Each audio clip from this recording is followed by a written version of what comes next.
যেটা আমরা ডিমান্ড করছি বার্মিজ গভর্নমেন্টের কাছ থেকে, সেটা হচ্ছে you have to acknowledge their citizens of that country which they were, that was taken away. ওখানে কিন্তু বেসিক্যালি গণহত্যা, একটা স্লো বার্নিং জেনোসাইড চলছে, যেটার জন্য আমাদের কার্যকরী ব্যবস্থা নিতে হবে। রীতিমতো তাদেরকে এক্সপ্লয়েট করা হতো ইন এভরি পসিবল ওয়ে। এবং তারা যখন একটা রেপ কেসে father went to lodge a complaint, তখন থানার ওসি তাকে বলেছেন যে আমি কমপ্লেন নিতে পারি, কিন্তু তার আগে আপনাকে লিগ্যাল এন্ট্রির জন্য জেলে পড়বো, আপনি কি চান আমি কমপ্লেনটা নিব? আন্তর্জাতিকভাবে স্বীকৃত ইউএন এজেন্সি রয়েছে যারা এই ধরনের রেফিউজিদের নিয়ে কাজ করেন, দায়িত্ব কিন্তু তাদের দেওয়া হলো না। দায়িত্ব এমন একটা আন্তর্জাতিক অর্গানাইজেশনকে দেওয়া হলো যার কোনো এক্সপার্টিসই নাই। এটার জন্য দরকার হলে ইন্টারন্যাশনাল ইসলামিক উম্মাকে I can sort of blackmail করতে পারি যে গাজার জন্য তো তোমরা কিছুই করো নাই, come and support the people here who are standing up for their rights. You have an obligation to do so. Forcibly displaced Myanmar national. What is that? There are forcibly displaced Myanmar nationals, Rohingya Myanmarও রয়েছে। So এদেরকে যদি এই জনগোষ্ঠীকে অতীতে যারা এসছে তাদেরকে যদি আমরা রেফিউজি বলে থাকি, what barred us from terming them refugees? কি আমাদের লাভটা হলো? এটা কিন্তু কয়েকবার তৎকালীন খুবই প্রথিতযশা ক্ষমতাসীন ব্যক্তি যিনি এইগুলো এজেন্ডা যিনি ডিকটেট করতেন, তার কাছে সামনাসামনি আমরা বেশ কয়েকবার 2-3 বার অন্তত পক্ষে আমি নিজে জিজ্ঞেস করেছি যে আমরা কেন ওদেরকে রোহিঙ্গা কেন বলছি না। That is also important. রোহিঙ্গাদের কিন্তু আমরা বছরের পর বছর আমরা রোহিঙ্গা বলিনি, যেটা মিলিটারি হুন্টা তারা চাইতো না, সেজন্য আমরা বলিনি। Why did you have to placate them? কী জন্য? দ্বিতীয়ত হচ্ছে তারা যারা রেফিউজি, যাদেরকে আমরা নিজেরা ইউএন রেফিউজি এজেন্সি যাদেরকে রেফিউজি হিসেবে স্বীকৃতি দিয়েছে, যেটা আমরা গ্রহণ করেছি, তাদেরকেও আমরা কিন্তু তারা করিনি। এবং এমন এক সময় যখন দে আর ফ্লিং জেনোসাইড, এবং সেই জেনোসাইড শব্দটা ফর সাম রিজন আজকে আমরা অতটা শুনিনি, but we must acknowledge the fact যে এরা গণহত্যা সার্ভাইভার্স, তারা এখানে এসছেন। কাজেই আমি চাইলাম তাদের যেতে হবে এবং আমরা তাদেরকে পাঠাতে পারছি না অ্যান্ড অল দ্যাট। হ্যাঁ, সেটার পাঠানোর অবশ্যই প্রয়োজন, আমরা তাদেরকে সবসময় রাখতে পারবো না, কিন্তু এরা জেনোসাইড সার্ভাইভার। 71-এর কনটেক্সটে আমরা যদি ফিরে যাই, হোয়াট হ্যাপেন যদি আমাদের ওই যে অনেকগুলো ইস্যুসের কনভার্জেন্স সেখানে ঘটেছিল, যার প্রেক্ষিতে আমাদের রাষ্ট্র হয়েছিল এবং যার প্রেক্ষিতে 9 মাসের মধ্যে তারা চলে এসেছিলেন। যদি সেই ঘটনাগুলো সেরকমভাবে যদি না ঘটতো, তাহলে যদি তাদেরকে ফেরত পাঠানো, তো how would you have felt? এর জন্য অফকোর্স আমাদের যেটা বলা হতো সেই স্মার্ট সব কিছু হয়েছে, কিন্তু স্মার্ট ডিপ্লোমেসি হয়নি, which was alluded by our previous speakers, সেগুলো হয়নি। এবং যার ফলে আমরা অনেক পিছিয়ে গেছি। অ্যাট এ টাইম আমি আরেকটু পিছিয়ে যাব, 1992-র পর থেকে 2017-এ যারা এসছেন, এই সময়টাতে বিপুল সংখ্যক রোহিঙ্গারা এই দেশে এসছিলেন। এবং এর আগে যে 78-এ যে বুলেট বেয়নেট উন্ড নিয়ে যেটা ইন্টারন্যাশনাল মিডিয়াকে খুব অ্যাট্রাক্ট করে, সেভাবে তারা করেননি। Burmese military junta they made sure যে এমন পরিস্থিতি তারা ওই অঞ্চলে সৃষ্টি করবেন যাতে তারা চলে আসবে, কিন্তু এই ধরনের কোনো রকমের ইন্টারন্যাশনাল ইমেজের ক্রাইসিসে তারা পড়বেন না। So in a way genocide, it was a slow burning genocide that they engaged in, এবং যার ফলে তারা একই ইম্প্যাক্ট তারা চলে আসছিল। এবং আমাদের সরকার সেগুলোকে এবং ইউএন এজেন্সিস তারা সেগুলো আমলে সেই সময়টাতে দেননি। দ্যার ওয়াজ নো এফর্ট হোয়াটসোএভার আমাদের জানা মতে, এগেন হয়তো তথ্য অন্যরকম থাকতে পারে, আমাদের জানা মতে যেখানে এটাকে ইন্টারন্যাশনাল কমিউনিটিকে অ্যালার্ট করা যে ওখানে কিন্তু বেসিক্যালি গণহত্যা, একটা স্লো বার্নিং জেনোসাইড চলছে, যেটার জন্য আমাদের কার্যকরী ব্যবস্থা নিতে হবে। আমরা ইউএন বাদ দেন, ওআইসি বাদ দেন, কোনো প্ল্যাটফর্মে এই সমস্ত ইস্যুসগুলো আমরা আলাপ করি। এমনকি বাংলাদেশ ইউএনএইচসিআর এর এক্সিকিউটিভ কমিটির মেম্বার ছিল, সেখানেও এই বিষয়গুলো তারা আলোচনা করেনি। আমি নিজে ওখানে ঘুরে ওই অঞ্চলে কয়েকজনের সঙ্গে ঘুরে এসে, আমি তৎকালীন পররাষ্ট্র মন্ত্রণালয়ের স্টেট মিনিস্টার একজন ছিলেন, ওনার সঙ্গে আলাপ করলাম, এবং ওনাদের বক্তব্য হচ্ছে যে আমরা সবাই আলাপ করছি ওদের সাথে 22,000 রেসিডুয়াল কেস লোড, মানে যারা আগে এসেছিল তারা যারা রয়ে গেছে ওদের নেগোসিয়েশনস নিয়ে বর্মার সঙ্গে কথা বলছি। আমরা কথা বলছি না, পরে দেখা গেল নাম্বারটা প্রায় 3 লাখের মতো, যেটা একসময় একটা ধারণা করা গিয়েছিল। তো এই যে লোকগুলো এসছে এবং completely out of any protection mechanism, তারা রীতিমতো তাদেরকে এক্সপ্লয়েট করা হতো ইন এভরি পসিবল ওয়ে। এবং তারা যখন একটা রেপ কেসে when father went to lodge a complaint, একদম আনরেজিস্টার্ড রোহিঙ্গা কমপ্লেন, তখন থানার ওসি তাকে বলেছেন যে আমি কমপ্লেন নিতে পারি, কিন্তু তার আগে আপনাকে লিগ্যাল এন্ট্রির জন্য আপনাকে আমি জেলে ভরবো। আপনি কি চান আমি কমপ্লেনটা নিব? So basic rights were not respected, এবং সম্ভব ছিল না সেই পরিস্থিতি। I don't think OC was wrong, it's just the way things wire.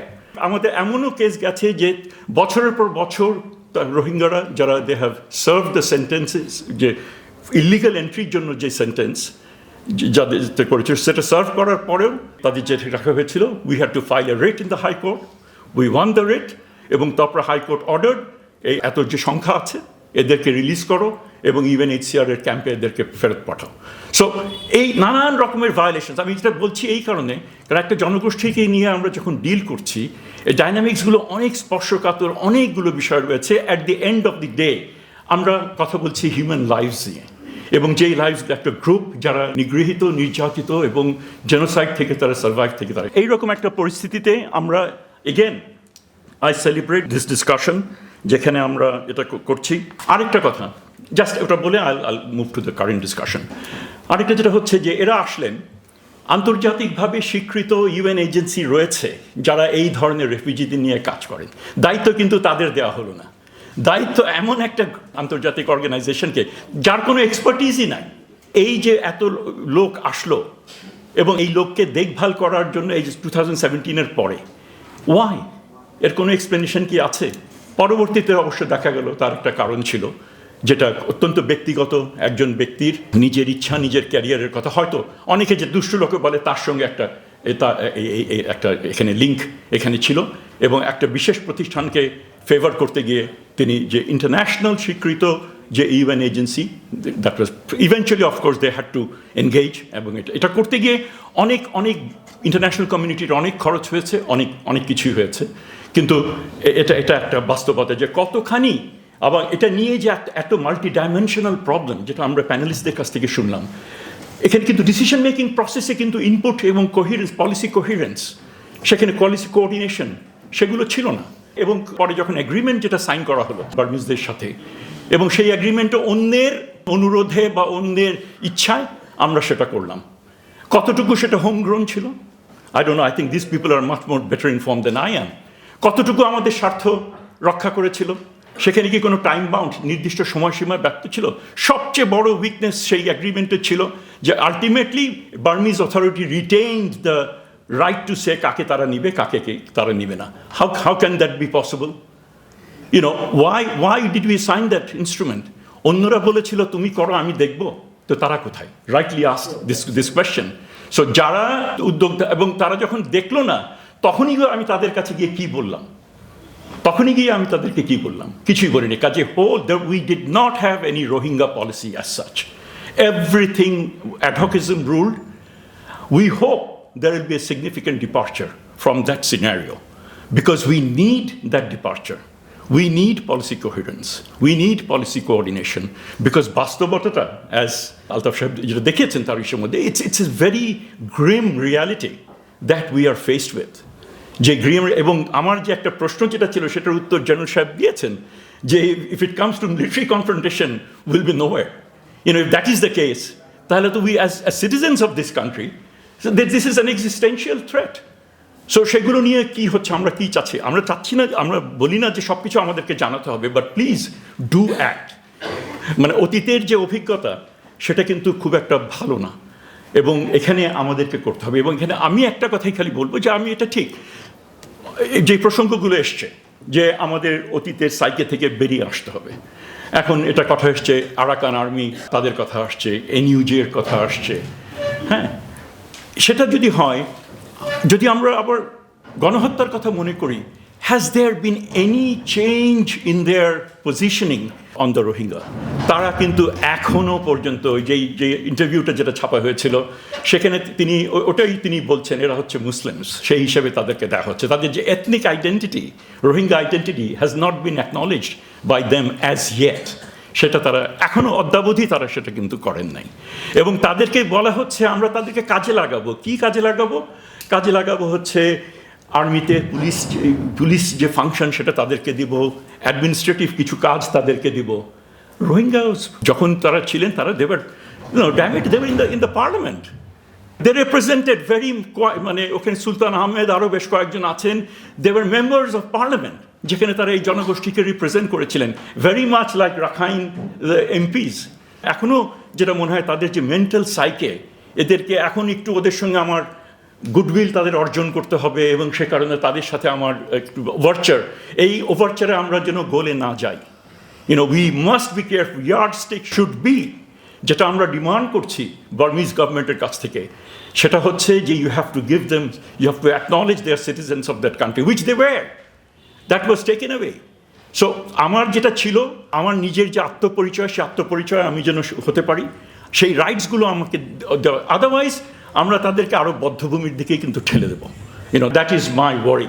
এনইউজিও তাদের মধ্যেও যে খুব যে একটা বড় রকমের পরিবর্তন এসছে সেটাও কিন্তু না। কাজে we really have to work out do our homework, which is the lesser evil, which is the lesser evil. সবচেয়ে ভেরি ইম্পর্টেন্ট আমি যেটা মনে করি, এবং এটা কিছুটা হয়তো বিতর্কিত মনে হতে পারে, বিকজ আমরা ধরে নেই আন্তর্জাতিক সম্পর্কের ক্ষেত্রে আমরা good neighbour. Enough of being good neighbor. We have been a good neighbor. In fact, they manipulated আমার যে ভালো হওয়ার যে আমাকে তারা ম্যানিপুলেট করেছে over the years. It's time we develop this, এই একটা জনগোষ্ঠী। We are lucky এত বছর ধরে যে atrocious conditions-এ তারা রয়েছে, এই রোহিঙ্গা জনগোষ্ঠী যে ক্যাম্পে থেকে, এবং ক্যাম্পের বাইরে প্রচুর লোকজন রয়েছে, তারা যেভাবে তারা রয়েছে, যে আরও তারা অনেক বেশি, তারা যেটাকে কমন পার্লেন্সে যেটা বলা হয় ক্রিমিনালাইজড হওয়া বা ক্রিমিনাল অ্যাক্টিভিটিসে এনগেজড হওয়া, দিস অ্যান্ড দিস। এবং এটা আমাদের এটাও মনে রাখতে হবে যে এই যে ড্রাগস এবং অন্যান্য ক্ষেত্রে তারা স্মল অপারেটিভস হিসেবে কাজ করতে পারে, বাট দ্য কিং পিনস আর উই দ্য বাংলাদেশিস, এই ব্যাপারে কোনো সন্দেহ নাই। কাজে সেই ক্ষেত্রে তাদের অ্যাটলিস্ট এই এন্ডে তো এইগুলির ক্ষেত্রে কিন্তু এই যে সিকিউরিটাইজ করা হয় যেটা রোহিঙ্গাদের নিরাপত্তিকরণ যেটা ঘটে, সেটা কতটুকু ঠিক, we need more sort of information in this regard. কাজেই এই ক্ষেত্রে এই বর্তমান কনটেক্সটে আমাদেরকে কিন্তু মানে we need to choose hour allies, এবং এই জনগোষ্ঠীকে তাদেরকে শিক্ষায় যে শিক্ষিত করা, এবং এটা আমাদের ইন্টারন্যাশনাল দায়িত্ব। এবং এটার জন্য বাংলাদেশ, এটা কিন্তু একটা miss information. In all likelihood, international community would be too happy to provide all forms of support. আমাদের যে international obligation and conventions of rights of the child, right two education, এগুলো যদি আমরা করতে চাই, এবং যেইভাবে এই এডুকেশনের নামে যেগুলো করা হয়েছে, এগুলো I don't think at all কার্যকরী। সেটা ইউএন সিস্টেমও জানে, এক্সপার্টরাও জানে, অ্যান্ড অল দ্যাট।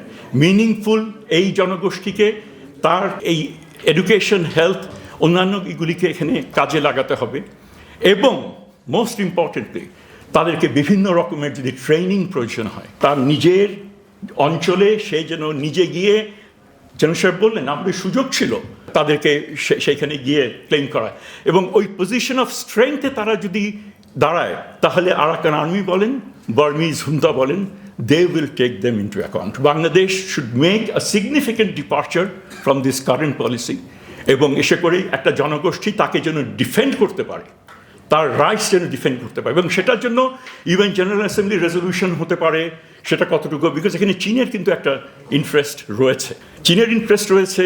আমি যদি international relations have moved away from security studies, আমি মোটেই কম্পিটেন্ট না টু স্পিক অন দ্যাট। কিন্তু যখন দেখব যে আমি যাকে প্রমোট করতে চেষ্টা করছি এবং সে একেবারে টর্চারিং, তো তার বিকল্প যদি কোনো শক্তি এইখানে যদি একটা জায়গা নিয়ে থাকতে পারে, তখন তারও কিন্তু যেই যে বিভিন্ন ইউএনের ফোরামগুলিতে তার অবস্থানের একটা পরিবর্তন ঘটতে পারে। কাজেই এগুলো lots of ifs and বাটস। I have not been very articulate in this regard, but the bottom line of my statement is we must get out of the box. আমাদের চিন্তা করতে হবে, যেটা সব প্যানেলিস্টই যেটা বলেছেন, অপশনসগুলো কী হতে পারে সেটা আমরা দেখব। তবে I have serious reservations about যে ওরা ওভারচার করছে, ওরা বলছে, এই বাস্তবতায় আমাদের ওদেরকে বিষয় নো। আই থিঙ্ক আমাদের শক্তি আসবে যখন we make significant investment in this community, এবং তাকে আমরা, এবং এটার জন্য দরকার হলে ইন্টারন্যাশনাল ইসলামিক উম্মাকে I can sort of blackmail করতে পারি যে গাজার জন্য তো তোমরা কিছুই করো নাই, তোমাদের যেহেতু নিজস্ব একটা আলাদা রকম ইকুয়েশনস ওই রিজনে, come and support the people here who are standing up for their rights. You have an obligation to do so. Because I think these are some of the slightly outrageous, একটু wayward হবে, but I think enough is enough. অনেক বছর suffer করেছে। If we need to change we must act and so এবং তার জন্য I think we need এখানে যারা আছেন এদের সকলের engagement and state must make itself available for inputs from different sorts. এই যে একটা কমিউনিটি যেটা অলরেডি এনগেজড আছে সেটা এটা বলে I again thank the organizers and my co-panelists, এখানে and apologies for being sort of veering here and there. Thank you.